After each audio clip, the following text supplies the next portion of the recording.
semua, kenalin saya Seri Teresa Fiona Rebuto. Hai semuanya, nama saya Sarah Liona. Halo semuanya, saya Adisa Anastasia. Hai semuanya, saya Nada Cantika. Nah, sebelum masuk nih ke materi inti, kayaknya kita perlu tahu dulu apakah itu LKSKPD. Nah, seperti yang dapat dilihat nih di slide kedua, LKSKPD atau Laporan Keuangan Satuan Kerja Perangkat Daerah adalah laporan yang dimaksudkan untuk menyediakan informasi yang relevan mengenai posisi keuangan dan seluruh transaksi yang dilakukan SKPD selama satu periode pelaporan.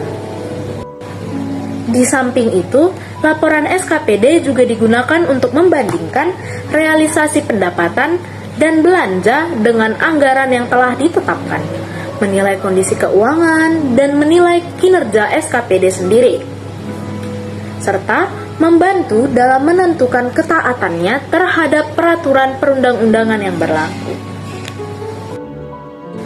Nah, selanjutnya ada tujuan dari penyusunan LKSKPD. Nah, yang pertama, tujuan dari penyusunan LKSKPD yaitu memberikan informasi yang jelas dan terbuka mengenai kondisi keuangan termasuk pendapatan, belanja, aset, dan kewajiban. Selain itu, LKSKPD juga bertujuan untuk menilai efisiensi dan efektivitas dari penggunaan anggaran dalam rangka pencapaian tujuan program dan kegiatan yang telah direncanakan. Selanjutnya, ada pengambilan keputusan. LKSKPD sendiri bertujuan untuk memberikan data dan informasi yang relevan untuk mendukung pengambilan keputusan yang berhubungan dengan pengelolaan keuangan dan perencanaan anggaran di masa yang akan datang. Nah, tujuan yang terakhir adalah untuk memastikan bahwa pengelolaan keuangan sudah sesuai dengan peraturan perundang-undangan dan standar akuntansi pemerintah. Selanjutnya ada komponen-komponen LKSKPD. Tetapi di sini saya tidak akan membahas terlalu dalam karena pendalaman dari komponen-komponen LKSKPD sendiri akan dibahas oleh rekan saya nanti. Mari kita lihat apa saja komponen-komponen dari LKSKPD. Yang pertama ada laporan realisasi anggaran atau LRA.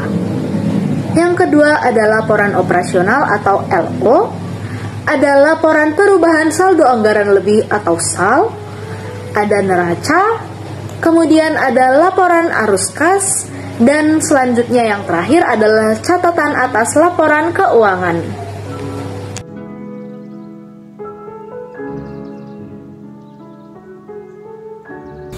Halo, ada 8 hal yang perlu diperhatikan dalam alur penyusunan laporan keuangan SKPD. Yang pertama ialah Standar Akuntansi Pemerintahan (SAP). SAP digunakan sebagai pedoman untuk menyusun laporan keuangan SKPD, mengacu pada prinsip akuntansi yang berlaku di sektor publik. SAP memastikan transparansi dan akuntabilisasi dalam pengelolaan keuangan daerah. Dan yang kedua, ada pengumpulan data keuangan.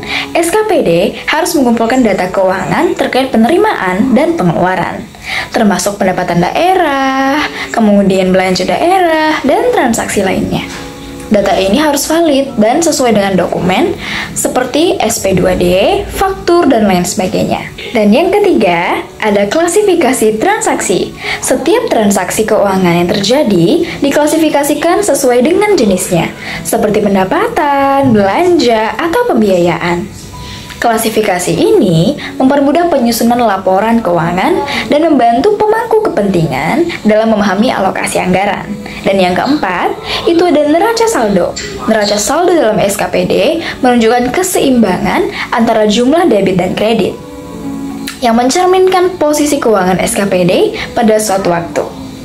Kemudian, neraca saldo ini penting untuk memastikan bahwasannya pencatatan keuangan sudah tepat dan seimbang. Dan yang kelima ada laporan laba rugi.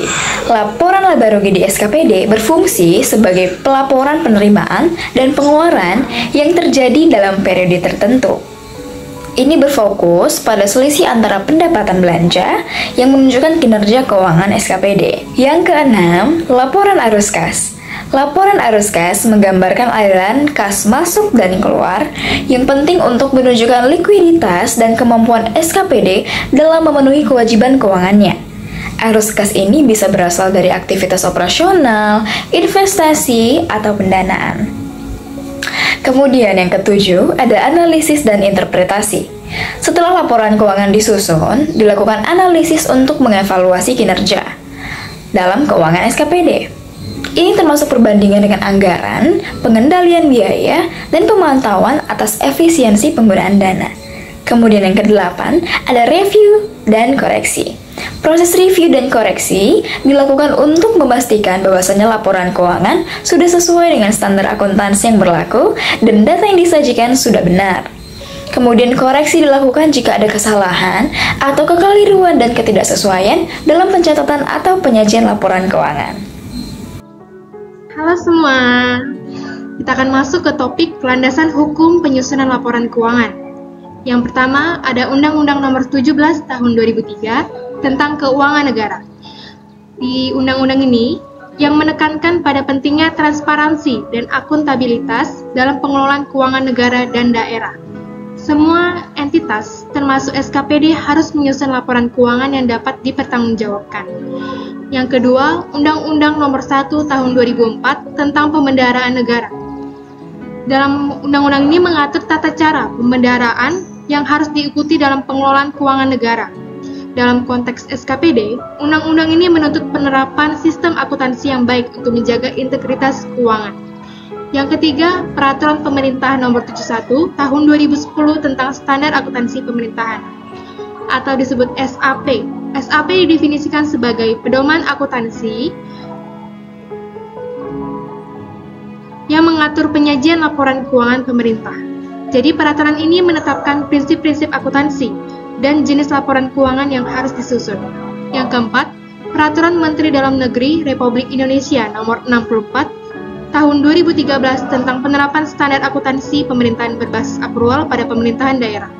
Peraturan ini mewajibkan SKPD untuk menyusun laporan keuangan berbasis akrual, di mana pendapatan dan belanja dicatat saat terjadi, bukan hanya saat kas diterima ataupun dikeluarkan. Yang kelima, Undang-Undang Nomor 23 Tahun 2014 tentang pemerintahan daerah, yang menyatakan bahwa daerah harus mengelola keuangannya secara efektif dan efisien. Pemerintah daerah diamanatkan menyusun laporan keuangan untuk mempertanggungjawabkan pengelolaan APBD. Yang keenam, Peraturan Pemerintah Nomor 12 Tahun 2019 tentang pengelolaan keuangan daerah. Peraturan pemerintah ini memuat kebijakan teknis dalam menyusunan, pelaksanaan, dan pertanggungjawaban anggaran, dan juga menetapkan kewajiban pemerintah daerah dan SKPD untuk menyusun laporan keuangan berdasarkan standar akuntansi pemerintahan yang berlaku. Kita masuk ke jenis-jenis laporan keuangan SKPD. Yang pertama, laporan realisasi anggaran. Merupakan laporan yang menyajikan ikhtisar sumber, alokasi, dan pemakaian sumber daya ekonomi yang dikelola oleh SKPD, PPKD, dan pemerintah daerah, yang menggambarkan perbandingan antara realisasi dan anggarannya dalam satu periode pelaporan. Tujuan dari penulisan laporan realisasi anggaran adalah memberikan informasi tentang realisasi dan anggaran SKPD, PPKD, dan pemerintah daerah secara tersanding sehingga menunjukkan tingkat tercapaian target-target yang telah disepakati antara legislatif dengan eksekutif sesuai peraturan perundang-undangan. Unsur-unsur yang mencakup laporan realisasi anggaran. Yang pertama, pendapatan LRA yang berbasis kas. Merupakan penerimaan oleh bendahara umum daerah yang menambah saldo anggaran lebih dalam periode tahun anggaran yang bersangkutan yang menjadi hak pemerintah daerah dan tidak perlu dibayar kembali oleh pemerintah daerah. Yang kedua adalah belanja yang berbasis kas, merupakan semua pengeluaran oleh bendahara umum daerah yang mengurangi saldo anggaran lebih dalam periode tahun anggaran bersangkutan yang tidak akan diperoleh pembayarannya kembali oleh pemerintah daerah. Yang ketiga adalah transfer, adalah penerimaan ataupun pengeluaran uang dari suatu entitas pelaporan dari atau kepada entitas pelapor lain, termasuk dana perimbangan dan dana bagi hasil. Keempat, pembiayaan atau financing. adalah setiap penerimaan atau pengeluaran yang tidak terpengaruh pada kekayaan bersih entitas yang perlu dibayar kembali atau yang akan diterima kembali, baik pada tahun anggaran yang bersangkutan maupun tahun anggaran yang berikutnya. Yang dalam penganggaran pemerintah daerah, terutama yang dimaksudkan untuk menutup defisit atau memanfaatkan surplus anggarannya. Yang kedua adalah neraca. Neraca menggambarkan posisi keuangan entitas mengenai aset, kewajiban, dan ekuitas dana pada tanggal pelaporan dan dibandingkan dengan tanggal pelaporan sebelumnya. Tujuan dari pembuatan neraca adalah membantu menunjukkan kondisi kesehatan keuangan SKPD, memperlihatkan kekayaan bersih, serta memberikan informasi yang diperlukan untuk menilai likuiditas, solvabilitas, dan kemampuan SKPD dalam memenuhi kewajiban jangka pendek maupun jangka panjang. Yang ketiga adalah laporan operasional, yang menyajikan ikhtisar sumber daya ekonomi yang menambahkan ekuitas dan penggunaannya dikelola oleh pemerintahan daerah untuk kegiatan penyelenggaraan pemerintah dalam satu periode pelaporan. Tujuan dalam membuat laporan operasional untuk memberikan gambaran tentang hasil kinerja operasional SKPD selama periode pelaporan. Unsur-unsur yang mencakup laporan operasional, yang pertama, pendapatan laporan operasional atau basis akrual adalah hak pemerintah daerah yang diakui sebagai penambah nilai kekayaan bersih, sedangkan beban adalah kewajiban pemerintah daerah yang diakui sebagai pengurangan nilai kekayaan bersih. Yang keempat adalah laporan arus kas, merupakan laporan yang menyajikan informasi mengenai sumber, penggunaan, dan perubahan kas selama satu periode akuntansi, serta saldo kas pada tanggal pelaporan. Tujuan dalam pembuatan laporan arus kas adalah memberikan informasi mengenai sumber, penggunaan, perubahan kas, dan setara kas selama suatu periode akuntansi, dan saldo kas dan setara kas pada tanggal pelaporan dibandingkan dengan tahun sebelumnya. Tujuan dalam membuat laporan perubahan ekuitas adalah menunjukkan perubahan dalam ekuitas dana SKPD selama periode pelaporan agar memberikan pemahaman tentang faktor-faktor yang mempengaruhi posisi ekuitas dana SKPD. Kemudian adalah catatan atas laporan keuangan atau CALK, mencakup informasi tentang kebijakan akuntansi yang dipergunakan oleh entitas pelaporan dan informasi lain yang diharuskan dan diajukan untuk diungkapkan di dalam standar akuntansi pemerintahan, serta ungkapan-ungkapan yang diperlukan untuk menghasilkan penyajian laporan keuangan secara wajar. Tujuannya adalah 1. Mengungkapkan informasi umum, entitas pelaporan, dan entitas akuntansi. Yang kedua, menyajikan informasi tentang kebijakan fiskal atau keuangan, ekonomi regional ataupun ekonomi makro.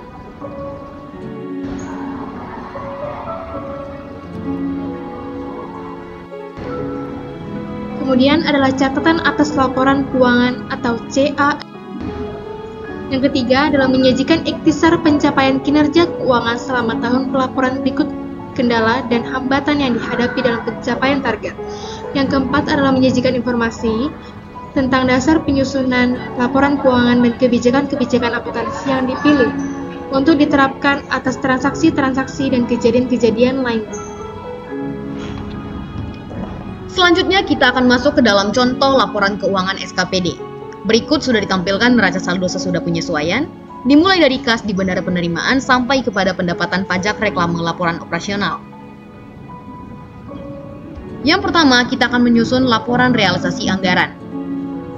Pendapatan asli daerah, jumlahnya sebesar 67 juta, dan belanja terdiri atas dua, yaitu belanja operasi dan belanja modal.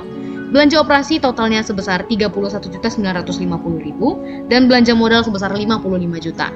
Totalnya 86.950.000. Pendapatan dikurangi belanja 67 juta dikurangi 86.950.000, maka mengalami defisit sebesar 19.950.000. Lanjut kepada laporan operasional SKPD.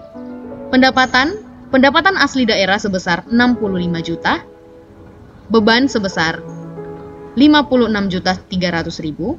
Pendapatan dikurangi beban 65 juta dikurangi 56.300.000 sama dengan surplus sebesar 8.700.000. Selanjutnya kita akan menyusun laporan perubahan ekuitas SKPD.